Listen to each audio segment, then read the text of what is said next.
नमस्कार। Exam happy bike Jharkhand channel में आपका स्वागत है। तो दोस्तों जुड़ चुका हूं मैं यहां पर आप सभी सहायक अध्यापकों के आकलन परीक्षा की तैयारी को लेकर के। तो हम आपको बताते चले आपकी यहाँ परीक्षा जो है वो 30 जुलाई को होने वाली है। तो इसके लिए यदि आपने अभी तैयारी शुरू नहीं की है तो आपके लिए यहाँ पर सबसे बेस्ट ऑप्शन दिया जा रहा है। आपके लिए आकलन परीक्षा क्रैश कोर्स की शुरुआत कर दी गई है। जो अभी तक कहीं भी क्लास नहीं किए हैं तो क्रैश कोर्स का यहाँ पर जो मूल्य रखा गया है वो सिर्फ और सिर्फ 250 रुपये रखे गए हैं। लेकिन यदि आप कंप्लीट तैयारी करना चाहते हैं तो उसके लिए यहाँ पर जो है आपको 400 रुपये रखे गए हैं। सारे नोट्स जेसीईआरटी टेक्स्ट बुक पाठ्यक्रम पर आधारित सारा नोट्स हाथ से लिखा हुआ बनाया गया है, जो कि स्पेशल आपके जैक मॉडल पर आधारित है और चैप्टर वाइज नोट्स यहाँ पर दिया गया है। तो यदि आप अभी तक इस नोट्स को लेकर के नहीं पढ़े हैं तो आप परीक्षा में जाने से पहले एक बार यह नोट्स को अवश्य पढ़ लेंगे, क्योंकि यह जैक मॉडल पाठ्यक्रम पर आधारित है और आपके टेक्स्ट बुक पर आधारित है। तो आपका जो यहाँ पर आकलन परीक्षा होना है वो आपके टेक्स्ट बुक पर ही आधारित होने जा रही है और यहाँ पर कम प्रश्न में बहुत ज़्यादा प्रश्न आपके भिड़ने की संभावना होगी। इसलिए आप यदि किसी भी बाजारू किताब की आप यहाँ पर पढ़ाई कर रहे हैं तो फिर ऐसा ना हो कि जेटेड के जैसा एक बार आपको पछतावा हो जाए कि 2 नंबर और 4 नंबर के खातिर फेल किए हो। तो यदि आप पछतावा नहीं चाहते हैं तो आप एक बार यहाँ से सारे नोट्स वीडियो PDF जरूर परचेज कर लेंगे। यदि नोट्स आप लेना चाहते हैं तो प्रत्येक सब्जेक्ट का नोट्स आपको 30 रुपये करके मिल जाते हैं। और यदि आप क्लासेज ज्वाइन करना चाहते हैं क्रैश कोर्स जो अभी 30 दिनों की होगी तो उसके लिए आप 250 रुपये दे करके जुड़ सकते हैं। और नोट्स के साथ साथ कोर्स भी चाहिए तो पूरे कंप्लीट कोर्स 400 रुपये में दिया जा रहा है, जो कि आपके लिए रामबाण सिद्ध होगा। और आप यहाँ से अगर सारे नोट्स PDF और टेस्ट सीरीज को बना लेते हैं तो आपकी सफलता 101% निश्चित है। तो आप अभी कभी हमारे मोबाइल नंबर यहाँ पर देख रहे हैं, इस मोबाइल नंबर पर अवश्य फ़ोन कर लेंगे और जुड़ जाएंगे और सारे नोट्स और PDF ले लेंगे, क्योंकि क्लासेस शुरू हो गई है और यह सफलता सीरीज शुरू किया गया है। तो इस सफलता सीरीज में आप सभी का स्वागत है। चलिए चलते हैं प्रश्न की ओर। छायांकित भिन्न का मान बताइए। ये प्रश्न आपका बहुत बार आया हुआ, छायांकित भिन्न का मान बताइए। इसमें जो छाया किया गया है उसको भिन्न के रूप में कैसे हम लोग लिखते हैं, ठीक है। तो देखिए ये जो 3/4 आंसर है, 4/4 है, 1/3 है या 1/4 क्या होगा इसका राइट आंसर। तो इसके लिए पहले हम आपको बता देते हैं। देखिए यहाँ पर इसको जो है ये एक आयत है, इसको 4 भागों में बांटा गया। देखिए 1 2 3 और 1 4 है, जिसमें यहाँ पर दूसरा भाग जो है ये रंगीन किया गया है, ठीक है। तो छायांकित भाग का मतलब होता है कि जितना भाग छाया किया गया है उसको अंश में आप लिखेंगे। तो कितना भाग छाया किया गया है, 1 भाग किया गया तो 1 लिख दिए। और ये टोटल पार्ट को हम लोग हर में लिखते हैं। टोटल कितना पार्ट हुआ, तो देखिए 1 ये हो गया, 2 हो गया, ये 3 हो गया और ये 4 हो गया। तो टोटल पार्ट को हम लोग नीचे लिखते हैं। तो यही छायांकित भिन्न लिखने का तरीका होता है। तो 1/4 इसका राइट आंसर होगा, 1/4। देखिए यहाँ पर सूत्र भी दे दिए हैं। छायांकित भिन्न बराबर छायांकित चित्र, जय गो छाया किया हुआ चित्र है उसको लिखेंगे और कुल भाग वो जो छायांकित किया गया है उसका कुल भाग कितना है, ठीक है। तो ये 1 2 3 4 भाग हो गया। तो टोटल पार्ट को नीचे लिखते हैं हम लोग। अगला है 2/3 भिन्न का सही छायांकित चित्र है। 2/3 लिखा हुआ है, इसका सही छायांकित चित्र क्या है। प्रश्न सभी पूछे गए हैं आपके एग्जाम में, ठीक है। तो देखिए यहाँ पर कौन सा सही है, A सही है, B सही है, C या D। तो 2/3 भिन्न का सही छायांकित। अब 3 का मतलब है, देखिए नीचे वाला टोटल पार्ट होता है, यानी 3 आप बनाएंगे, 3 को भाग में आपको बांट दिया, ठीक है। ये कितने हो गए, 1 ये 2 और ये 3 भाग हो गया। अब बोला 2/3 यानी इसमें 2 गो रंगा हुआ होना चाहिए। तो देखिए इसमें किसमें है, ये आप पहला वाला को चेक कीजिएगा तो 1 2 3 4, ये 4 भाग में है, कैंसिल हो गया। दूसरे वाले को चेक कीजिएगा तो 1 2 3 भाग में रखा हुआ है, 3 भाग है, वेरी गुड। 3 भाग होना चाहिए हमको टोटल, क्योंकि 2/3 है, 3 भाग होना चाहिए। और रंगा हुआ क्या होना चाहिए, 2 गो होना चाहिए। तो देखिए 2 गो रंगा हुआ भी है, इसलिए इसका राइट आंसर B होगा आपका, ठीक है। अगला 3 दिन 1 सप्ताह का कौन सा भिन्न है। 3 दिन 1 सप्ताह का कौन सा भिन्न है, ठीक है। देखिए आपको क्या करना है, जब भिन्न कौन सा भिन्न है, भिन्न मतलब क्या हो गया, अंश बटा हर होना है, ठीक है। तो 3 दिन तो ऊपर लिखा हुआ है कितना, 3 दिन। और 1 सप्ताह का कौन सा भिन्न है, तो 1 सप्ताह नीचे आ गया, 1 सप्ताह, ठीक है। 3 दिन 1 सप्ताह का, ठीक। अब देखिए यहाँ ऊपर दिन है तो नीचे भी दिन ही होना चाहिए, नहीं तो ये भिन्न नहीं बन पाएगा, दोनों एक ही जाति में होना चाहिए हमको।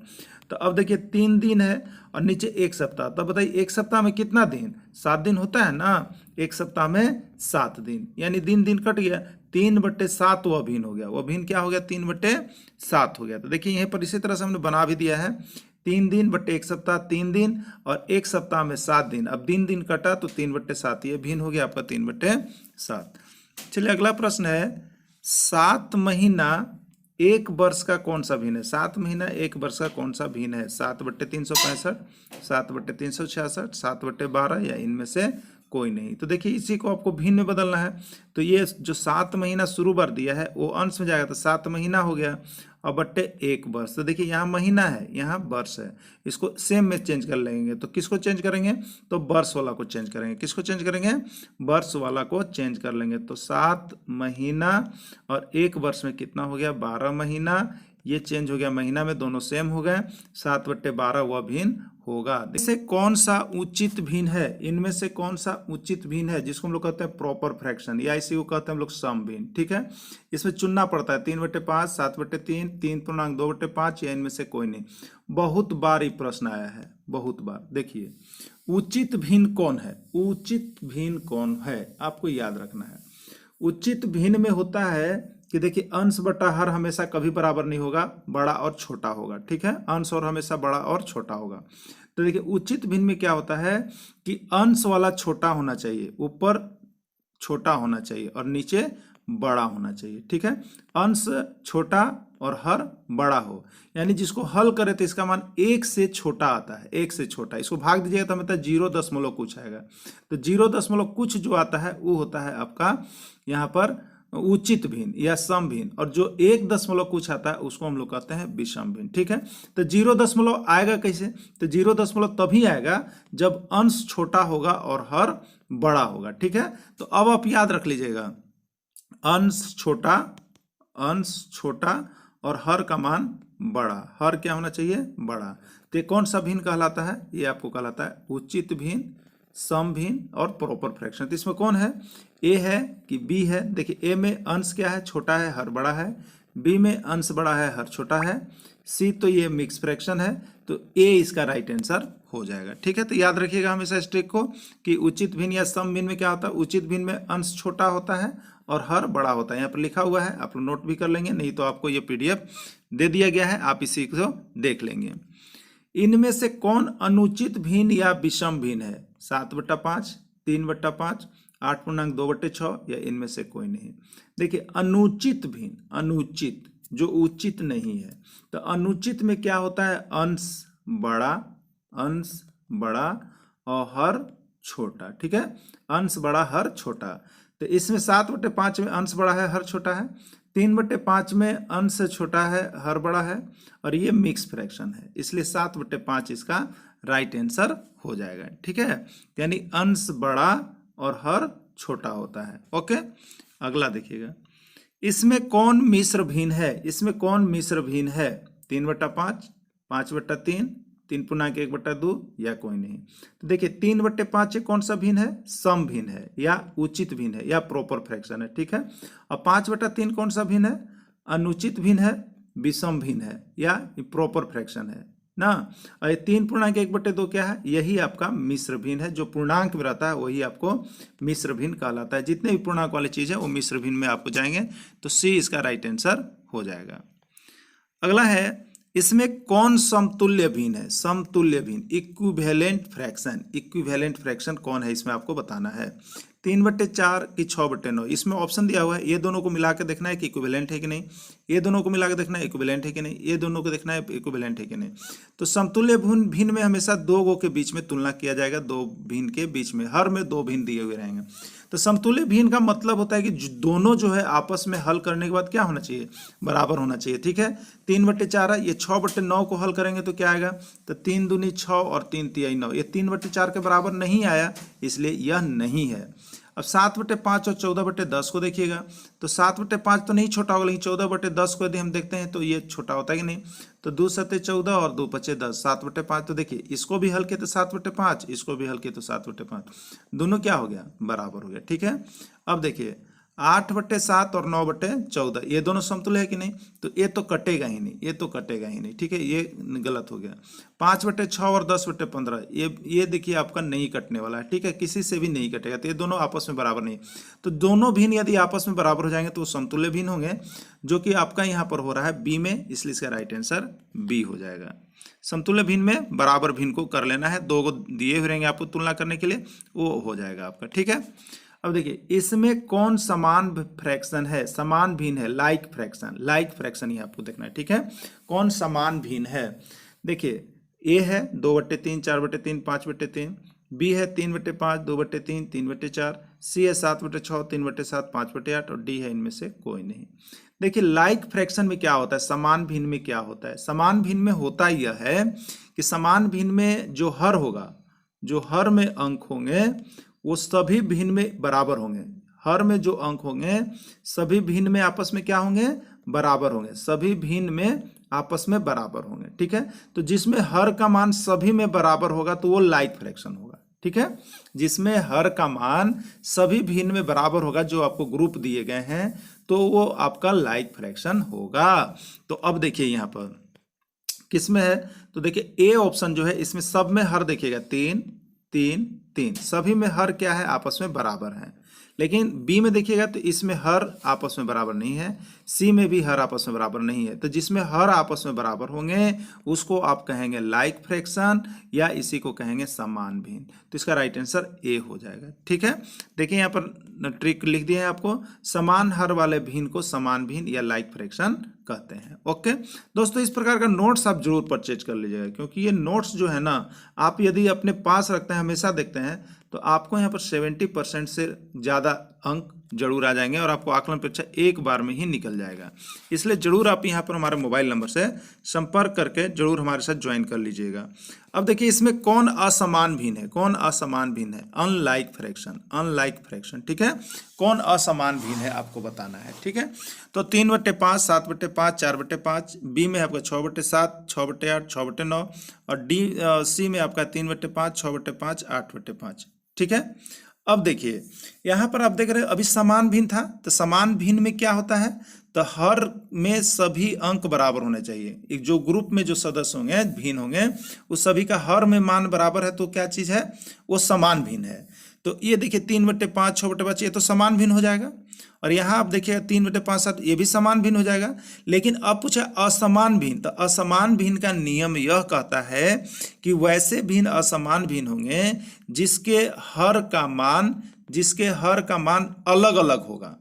अब यहाँ पर हर एक जैसा नहीं होना चाहिए, एक ही अंक वाला नहीं होना चाहिए, हर जो है अलग अलग होगा तो वो असमान भिन्न होगा। तो इसमें किसमें हर अलग अलग है, सभी भिन्न में हर अलग अलग होने चाहिए। तो देखिए बी नंबर देखिएगा, तो ये 6/7 इसमें हर 7 है, ये इसमें हर 8 है, इसमें हर 9 है। तो इसमें जो है हर अलग अलग है, तो ऐसा भिन्न जिसमें हर अलग अलग हो उसको हम लोग असमान भिन्न कहते हैं। ठीक है, तो ये असमान भिन्न है। ओके, चलिए आगे देखिएगा, अगला है यहाँ पर देखिएगा, ये बहुत ही अच्छा क्वेश्चन है। ठीक है, ये बहुत बार आया हुआ प्रश्न है, बहुत बार। 3/5, 7/5, 6/5, 2/5 को आरोही क्रम में सजाइए। देखिए आरोही क्रम में सजाइए।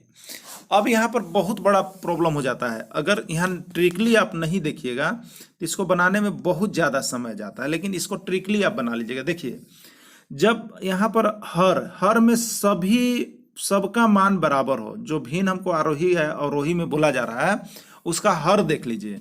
यदि हर में सभी का मान बराबर है तब उसको कैसे हम सजाएंगे, तो अंश में जो बड़ा है सो बड़ा होगा और जो छोटा है सो छोटा होगा। तो हमको किस क्रम में सजाना है, आरोही।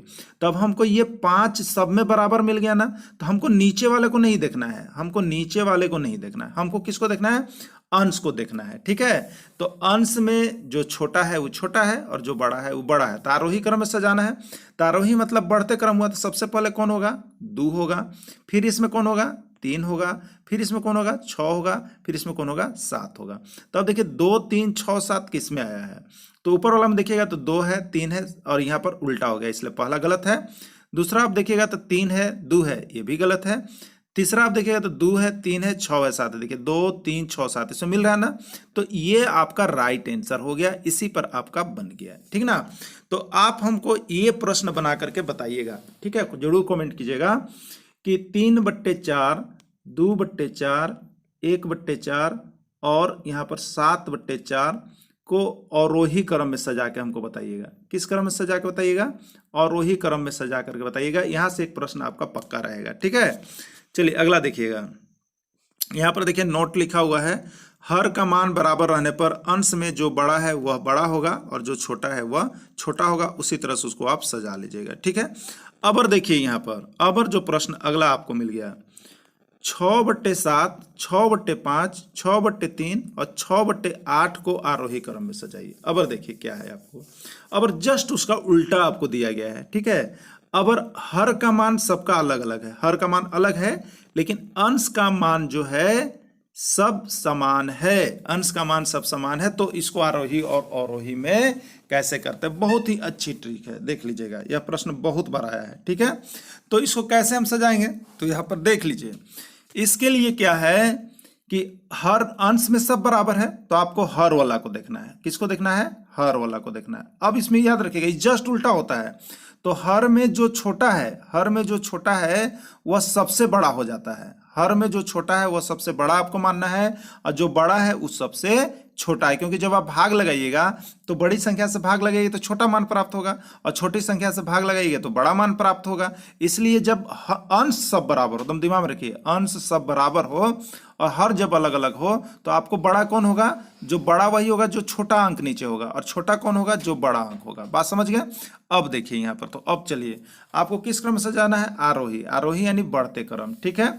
तो सबसे पहले आपको क्या चाहिए, छोटा। तो छोटा कौन होगा, तो जो सबसे बड़ा हर में मान होगा। तो इसमें सबसे बड़ा हर में मान कौन है, 8 है, 8 ये सबसे छोटा हो गया। फिर उससे छोटा कौन हो गया, 7, फिर उससे छोटा कौन हो गया, 5, फिर उससे छोटा कौन हो गया, 3, यही हो गया, ठीक है।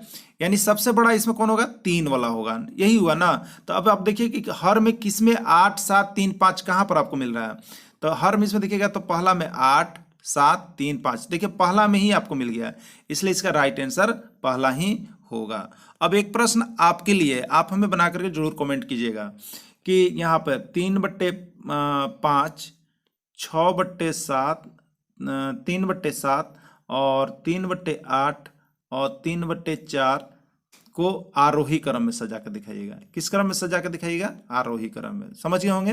देखिए हर जब सब अंश जब सब बराबर हो, तो हर में जो छोटा है वो सबसे बड़ी राशि होती है, और जो बड़ा है अंश में जो बड़ा है वो हर में जो बड़ा मान है वो सबसे छोटी राशि हो जाती है। तो इसी के आधार पर बड़ा छोटा देके आपको सजाना है। ओके, चलिए अब देखते हैं नेक्स्ट प्रश्न। देखिए यहाँ पर लिख दिया गया है कि अंश का मान बराबर रहने पर हर को देखना है। हर में जो छोटा है वह सबसे बड़ा होता है, और जो बड़ा है वह सबसे छोटा होता है। अगला है, एक कक्षा में कुल 120 विद्यार्थी थे, जिसमें 3/5 भाग छात्राएं हैं। छात्रों की संख्या बताइए, ठीक है। देखिए ये प्रश्न भिन्न का ही है, किसका है, भिन्न का। तो टोटल भिन्न का आपको हम बता दिए, क्लास 6 का टोटल भिन्न का ये आपको कैलकुलेट करके इंक्लूड कर दिए हम, और जो जो प्रश्न है उसको भी बता दिए। ये सभी प्रश्न आपके आए हुए हैं, ये आपका है जेटेट में भी आया हुआ था, ठीक है। 120 विद्यार्थी हैं और उसमें 3/5 भाग छात्रा है, तो 3/5 भाग छात्रा है, तो 3/5 निकाल लीजिए।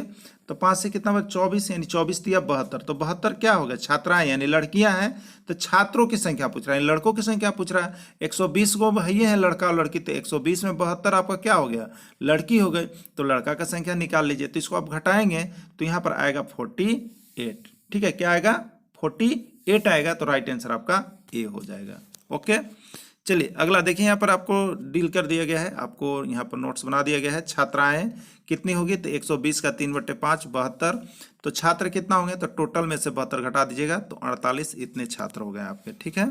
देखिए ये प्रश्न बहुत ही इंपॉर्टेंट है। एक नल एक हौज का 1/2 भाग 1 घंटा में भरता है, और दूसरा नल 1/3 भाग 1 घंटा में भरता है। दोनों नल मिलकर 1 घंटे में हौज का कितना भाग भरेंगे। ये सभी टेट एग्जाम में आए हुए प्रश्न है।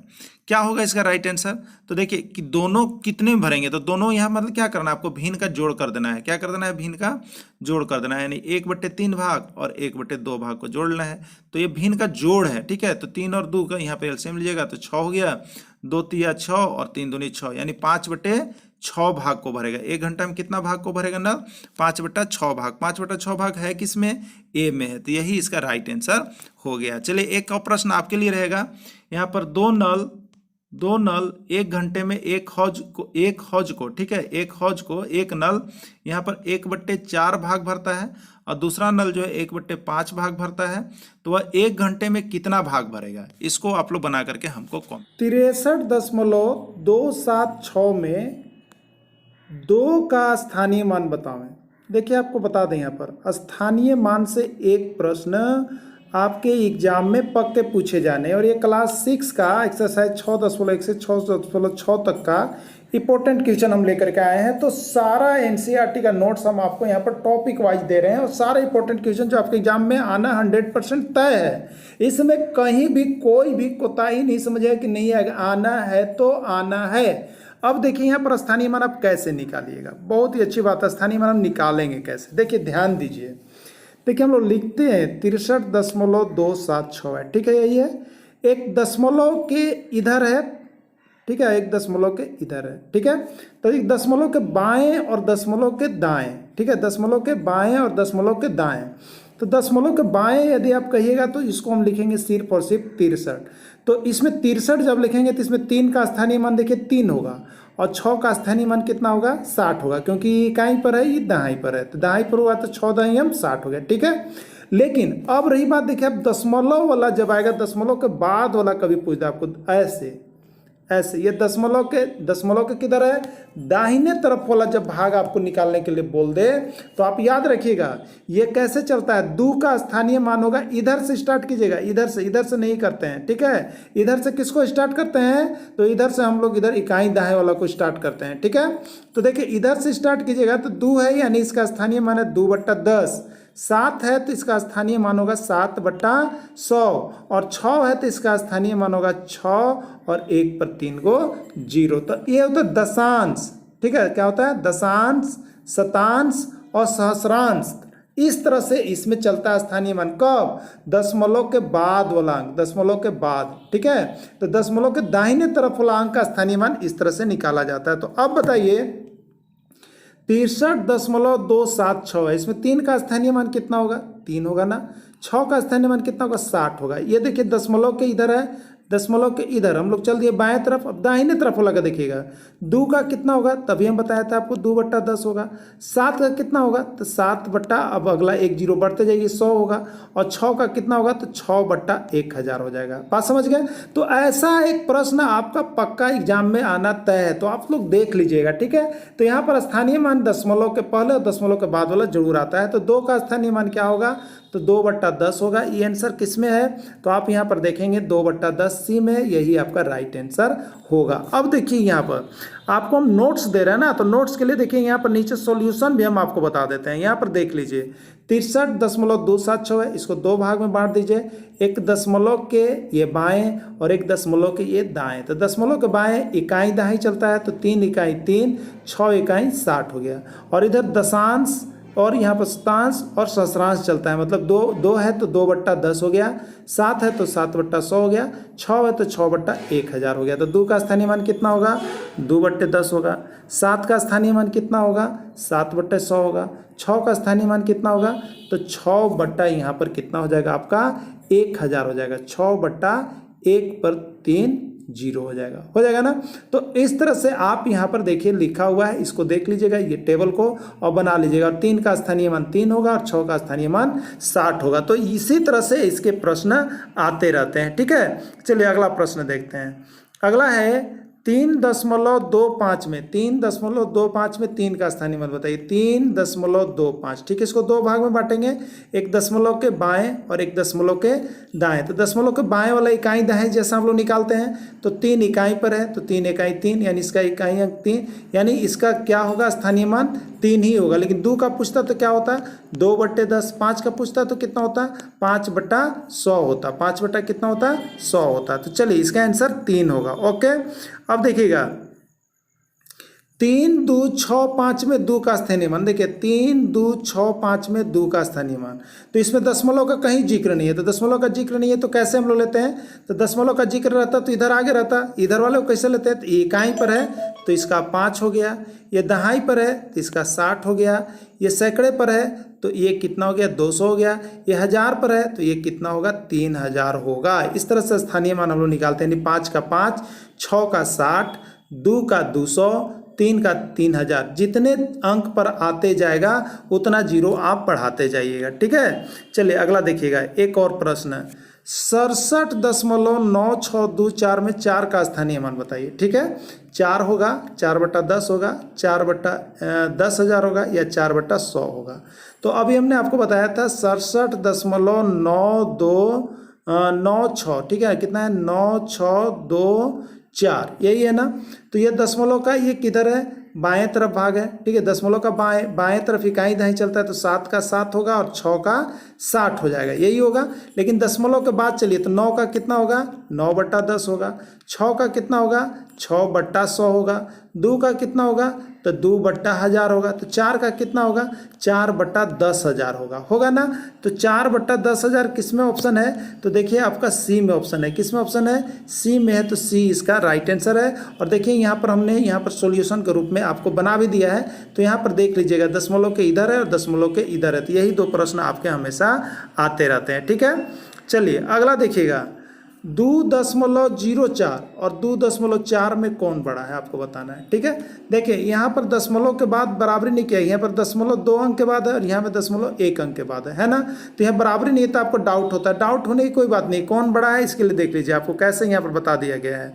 2.04, यहाँ से दशमलव हटा लीजिए तो नीचे 100 होगा ना, और यहाँ से दशमलव हटाइएगा तो कितना आएगा 10 आएगा। ठीक है, यानी ये हो जाएगा 204/100 और ये कितना हो जाएगा 24/10। इसको तिरछी गुना कर दीजिएगा आप। ठीक है, तो 204 में 10 से गुना कीजिएगा तो 2040 आएगा, और यहाँ पर 24 में 100 से गुना कीजिएगा तो 2400 आएगा। अब बताइए 2040 और 2400 में कौन बड़ा है, 2400 है ना, तो 2400 किधर आ रहा है 2.4 वाला आ रहा है, तो 20 तरह से हल करने पर इसका आंसर आपको मिलेगा। ठीक है, तो 2.4 इसमें बड़ा है, कौन बड़ा है 2.4 और 2.04 क्या है छोटा है। तो इस तरह से देखिए आप दशमलव हटा के, अगर नहीं पता चल रहा है तो दशमलव हटा के उसका आप बड़ा छोटा पता करके बता सकते हैं, क्योंकि यहाँ पर एक प्रश्न जो है आपका पक्के आते हैं। चलिए दोस्तों एक बात आपको हम बता देते हैं, एक बात देखिए, आप लोग जो है ना, आप लोग देखिए यहाँ पर प्रैक्टिस सेट के चक्कर में कोई भी नहीं पड़िएगा, क्योंकि आपसे मैं बहुत लगाव है, इसलिए हम आपको अच्छी सलाह दे रहे हैं। प्रैक्टिस सेट के चक्कर में कभी मत पड़िएगा, अगर प्रैक्टिस सेट के चक्कर में पढ़ते हैं तो आपको यहाँ पर देखिए स्कोर कम हो जाएगा। आप किसी से भी या अपने से भी चाहते हैं तो आप एनसीईआरटी का जो आपको टेक्स्ट बुक है ना उसको आप बना जाइएगा। आप नहीं बना पाते हैं ना तो हमारा यूट्यूब टीम केवल आपके आकलन परीक्षा पर ही अभी काम कर रही है, दूसरे किसी भी संस्था पर काम नहीं कर रही है। और आपको हम यहाँ पर डेली आपको जितने नोट्स PDF हैं वो सारा आपको इंपॉर्टेंट क्वेश्चन हम पूरे कवर चैप्टर वाइज कवर करवा कर दे रहे हैं, और यहाँ से आपको 100% क्वेश्चन भिड़ने का गारंटी देता है हमारा यूट्यूब टीम। तो आप हमारे टीम के साथ जुड़ जाइएगा, सिर्फ और सिर्फ 499 रुपए में हमारे कोर्स को आप परचेज कर सकते हैं, और यहाँ पर सारी चीज की तैयारी कर सकते हैं और पढ़ करके आप अच्छे स्कोर ला सकते हैं, तो जरूर जुड़ जाइएगा। ठीक है, चलिए अब अगला प्रश्न देखिएगा, 3.14 3.14 और 4.12 में कौन छोटा है बताना है। ठीक है, तो देखिए 3.14 है, इसमें भी 0.2 अंक के बाद है और इसमें भी 0.2 अंक के बाद है, बराबरी की बात है, इसमें कोई दिक्कत नहीं है। ठीक है, 3.14 दशमलव हटाएंगे तो यहाँ पर कितना हो जाएगा, तो 3.14/100 हो जाएगा, दशमलव हटाएंगे तो 314/100 होगा, और ये कितना होगा 412/100 होगा ना। अब आप इसी को हल करेंगे तो तिरछी गुना करेंगे तो 100 से इधर भी गुना करेंगे तो 31,400 होगा, और 100 से इधर भी गुना करेंगे तो 41,200 होगा। कौन बड़ा है, 31 बड़ा है कि 41 बड़ा है, 41 बड़ा है ना, तो 41 बड़ा है, यानी 4.212 बड़ा है। अब देखिए यहीं पर आपको क्लियर हो जाता है, जैसे ये 3.14 है तो इसको हम हटाएंगे तो लिखेंगे 314, और 4.12 यहाँ दशमलव हटाएंगे तो ये बन जाएगा 412। तो बताइए 314 बड़ा है या 412, 412 यानी 4.12 बड़ा है। ठीक है, चलिए अगला देखिएगा, 5 मीटर में कितना सेंटीमीटर होता है। देखिए एक बदलने के लिए आता है, बहुत बड़ा आया है प्रश्न बदलने के लिए। ठीक है, तो 5 मीटर में कितना सेंटीमीटर होगा, 50, 5/10, 500 या 5/100 कितना होगा? तो देखिए यहाँ पर आपको हम बता दें 1 मीटर में कितना होता है बताइए। 1 मीटर में 100 सेंटीमीटर होता है ना, तो 5 मीटर में कितना हो गया? 5 गुने 1 मीटर, और 1 मीटर में 100, तो 5 गुने 100 यानी 500 सेंटीमीटर। कितना हो गया आपका? 500 सेंटीमीटर। ओके, 10 रुपए में कितने पैसे होंगे? 10 रुपए में कितने पैसे होंगे प्रश्न आया हुआ है। 1 रुपये में कितना होता है? 100 पैसा। तो 10 रुपये में 10 गुने 1 रुपया कीजिएगा और उसको 1 रुपये की जगह पर 100 पैसा लिखेंगे, यानी कितना होगा? 1000। कितना होगा? 1000। 1000 किसमें? सी में। इसका राइट आंसर क्या हो जाएगा? सी हो जाएगा। ओके, अब देखिए 5 ग्राम में कितना किलोग्राम होगा? 5 ग्राम में कितना किलोग्राम होगा? 5000 किलोग्राम, 500 ग्राम, 5/100 ग्राम या 5/1000 किलोग्राम। देखिए यहाँ पर हमने सॉल्यूशन आपको दे दिया है। 1 किलोग्राम में कितना होता है? 1000 ग्राम होता है। तो 1 ग्राम में कितना होगा? तो 1/1000 किलोग्राम होगा। ठीक है, तो 5 ग्राम में क्या होगा? तो 5 गुने 1 ग्राम, और 1 ग्राम को किलोग्राम में चेंज करेंगे तो बट्टा में 1000 आएगा, यानी 5/1000 किलोग्राम इसका आंसर होगा। तो 5/1000 किस में है? देखिए आपका डी में है। इसका राइट आंसर क्या हो जाएगा? डी हो जाएगा। ठीक है, चलिए अगला नोट्स और PDF अभी प्राप्त करें। 2.35, 6.07, 3.125 का मान क्या होगा आपको बताना है। ठीक है, देखिए दशमलव का जोड़ यदि किन्हीं का वीक है तो आप यहाँ पर जरूर एक बार समझ लीजिएगा हमारी बात को। दशमलव से एक प्रश्न आपका हमेशा निकल के आते हैं। देखिए जोड़ना है ना, तो 1 दशमलव के बाएं हो गया, 1 दशमलव के दाएं हो गया, तो 2.35 है। ठीक है, अब देखिए 6.07 है, तो दशमलव के बाएं तरफ 6 है, तो यहाँ पर दशमलव अब सामने सामने आप लोग कर लीजिएगा। दशमलव कर लिए, दशमलव के बाएं तरफ इधर लिखिए, इसमें 6 है, 6 लिख लिए, और दशमलव के बाद 07 है, तो 07 यहाँ से चलेंगे 07। ठीक है, फिर 3.125, तो दशमलव के इधर कितना है? बाएं तरफ 3 है, और इधर कितना है? 125। यहाँ से लिखना स्टार्ट कीजिएगा, 1 2 5, इधर 5 बढ़ गया ना। तो देखिए हम इसमें आगे 0 सभी में बढ़ा सकते हैं जोड़ने के लिए, कोई दिक्कत आपको नहीं है। तो इसको जोड़िएगा तो कितना आएगा? 5 5 7 12 और 2 कितना आएगा? 14, 3 1 4 और 1 5, कितना आ गया? 545। दशमलव के इधर 545, और इधर कितना होगा? 2 6 8 और 3 11, यानी 11.545 हो गया। ओके, अब 11.545 आपका ऑप्शन है बी में। देखिए तो बी यही इसका राइट आंसर होगा। तो इस तरह से आप जोड़ सकते हैं, किधर से बढ़ना है किधर से घटना है, इसका जानकारी आपको रखिएगा। ऐसे एक प्रश्न और देख लीजिए। ठीक है, एक प्रश्न और आप देख लीजिए आप लोग। 5 + 3.2 + 6.02 + 7.035। ठीक है, अब देखिए कैसे इसको जोड़ते हैं। 5 है ना, 5 के बाद दशमलव नहीं है, और दशमलव का प्रश्न है, तो हम यहाँ दशमलव देखिए, इधर जितना मन उतना 0 आप दे सकते हैं। ठीक है, इसमें कोई दिक्कत नहीं है। ओके, 5 के लिए हमने इतना लिख लिया। अब 3.2 है, तो 3 बाएं हैं, तो 3 और दशमलव के बाद 2, तो 2 इधर से लिखना है, दशमलव बाद इधर से नहीं चलते हैं। ठीक है, अब 6.02 है, तो 6 यहाँ पर ले लिए। अब दशमलव है 0.2, तो यहाँ 0 लेंगे और यहाँ 2 लेंगे। ठीक है, अब 7.035 है, तो दशमलव एकदम सामने सामने आपको बिठा लेना है। देखिए इससे आगे पीछे नहीं होना चाहिए। 7 दशमलव कितना है? 0.35, 0 3 5। अब देखिए कहीं पर 0 ज़्यादा है, कहीं कम है, तो आप ये जो लिख लिए ना, अब जहाँ जहाँ दिक्कत है वहाँ 0 भर लीजिए, कोई दिक्कत उससे नहीं होता है। ठीक है, पूरे बराबरी होगा। अब आप इसको जोड़ लीजिएगा। तो देखिए यहाँ पर जोड़ा हुआ है आंसर, इसको जोड़े हैं हम यहाँ पे। तो देखिए कितना है? 21.255 आया। 21.255 किस में है? 21.255 आपका जो है बी में है, यानी इसका राइट आंसर बी है। तो इसी तरह से दशमलव को हम लोग जोड़ते हैं। ठीक है, देखिए अभिजीत ने एक शर्ट के लिए 2 मीटर 65 सेंटीमीटर और पैंट के लिए 2 मीटर 55 सेंटीमीटर कपड़ा खरीदा।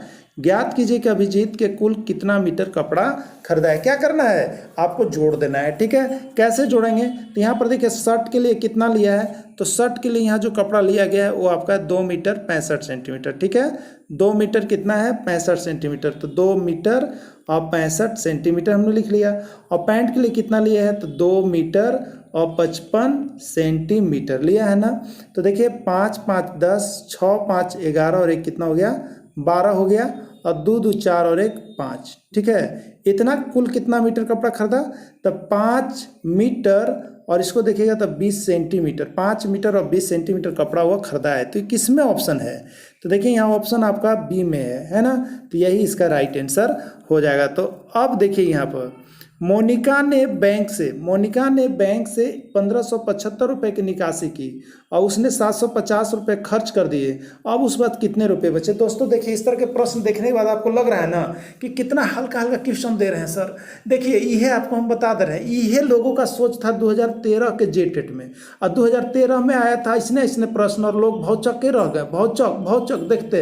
अब बहुत लोगों से तो बना भी नहीं। इसलिए देखिए, जो आपका एनसीईआरटी किताब है उस पर विश्वास कीजिए, आप पूरा पढ़िए पूरा, और नहीं पढ़ पा रहे तो हमसे जुड़ जाइए, हम आपको तो पढ़ा ही देंगे, क्योंकि हम आपको पूरा टॉपिक देने वाले हैं। आपको विश्वास हो या ना हो, लेकिन हम पूरे आपसे वादा जो करते हैं तो पूरा करते हैं हम, तो पूरे टॉपिक हम आपको देने वाले हैं, तो आपको तो हम पढ़ा ही देंगे। तो जो हमारे साथ जुड़िएगा उसको नोट्स भी दे रहे हैं, साथ ही आपको वीडियो भी दे रहे हैं, उसका पीडीएफ भी दे रहे हैं, आपको प्रैक्टिस सेट भी देंगे, बहुत चीज़ आपको हम मथेंगे। माथा तरी महाना है। अब महाते महाते देखिए उससे निकलेगा घी, यानी मतलब आकलन परीक्षा आप कीजिएगा वह घी वाला से पास। इसलिए जुड़ जाइएगा। 499 रुपये देखिए ज़्यादा नहीं है, लेकिन किसी किसी को बहुत ज़्यादा लग रहा है, बार बार फोन करते हैं और कट जाता है। कोई बात नहीं है, जहाँ जाना है आप जा सकते हैं, जाइए। लेकिन ये एनसीईआरटी का नोट्स कहाँ ही आपको नहीं मिलेगा, एकदम आप गांठ बांध लीजिएगा, ठीक है। चलिए, मोनिका ने बैंक से 1575 रुपये निकाले हैं, ठीक है, निकासी की, और 750 रुपये खर्च कर दिया। 1575 बाद दशमलव नहीं है, इसमें दशमलव है, तो इन्हें 2 को 0 0 कर लीजिए। और 750 तो कहने से लिखते हैं यूला, तो ऐसे लिखते हैं 750, ठीक है। और कितना? 50 रुपये, तो 50, ठीक है। तो 10 में से यहाँ 50, 0 और 10 में से 5 गया तो 5, और यहाँ कितना बच गया? 4। कितना बच गया आपको? 10 में से 5 गया 5, तो यहाँ पर बच गया आपका 4 बच गया ना। 10 में से 5 गया 5, यहाँ पर आपका बच गया 4। अब देखिएगा यहाँ पर अब आगे क्या होता है, तो 7 में से 5 गया तो 2, और 15 में से 7 में से 5 गया तो 2, और 15 में से 7 गया तो 8, यानी 824 रुपया और 50 पैसा आपके पास बचा हुआ है। किस में ऑप्शन है? तो ऑप्शन है आपका किस में? बी में। तो यही 824 रुपया 50 पैसा उसके पास बचा हुआ है। इसने प्रश्न आएगा, और आपको हम डेली यहाँ पर टॉपिक देंगे, ठीक है। अब देखिए यहाँ पर एक प्रश्न और है। राधा ने 5 केजी और मोहन ने 4 केजी 500 ग्राम चावल खरीदा। बताइए कि किसने अधिक चावल खरीदा और कितना अधिक खरीदा। इसने सीटेटों में प्रश्न आता है तो लोग टाइम फिक्स करता है, लेकिन सीटेट में मैथ में आपको बता दे रहे हैं 30 में 28 नंबर लाना है, तो आप हमारे साथ जुड़ जाइएगा। सीटेट में भी आपको बता दे रहे हैं, सीटेट में बहुत अच्छा स्कोर आप कर सकते हैं, ठीक है। आपको हम 10 साल का प्रीवियस ईयर क्वेश्चन पेपर दे देंगे, आराम से आप उसको बना के पास कर जाइए, खाली ओकरे बना लीजिएगा तो, ठीक ना। अब देखिए, राधा ने 5 केजी, कितना? राधा ने 5 केजी, और मोहन ने कितना? 4 केजी 500 ग्राम ना। तो देखिए केजी वाला है, ग्राम वाला नहीं है, तो यहाँ 500 है, तो 3 गो अंक है ना, 1 2 3, तो यहाँ 3 गो आप कर लीजिए और ग्राम कर लीजिए, 0 0, कोई अंतर नहीं पड़ेगा। अब देखिए 4 केजी 500 ग्राम, 4 केजी और 500 यहाँ लिख लीजिए, 5 और 2 गो 0 और ग्राम कर लिए ना। अब बोला कि किसने अधिक चावल खरीदा, तो चावल तो राधा अधिक खरीदी, क्योंकि 5 केजी और मोहन का 4.5, ये तो हम लोग जान रहे हैं। कितना खरीदा? तो यहाँ देखिए 0 0, 10 में से 5 गया 5, और यहाँ पर कितना हो गया आपका? तो यहाँ पर हो गया 4 में से 4 गया 0, यानी 500 ग्राम। कितना? 500 ग्राम। तो राधा अधिक खरीदी और कितना खरीदी है? 500 ग्राम खरीदी। इसमें 300, ये गलत है, राधा ऑप्शन सही होगा, राधा और 500 ग्राम। तो ये बी नंबर इसका राइट आंसर है।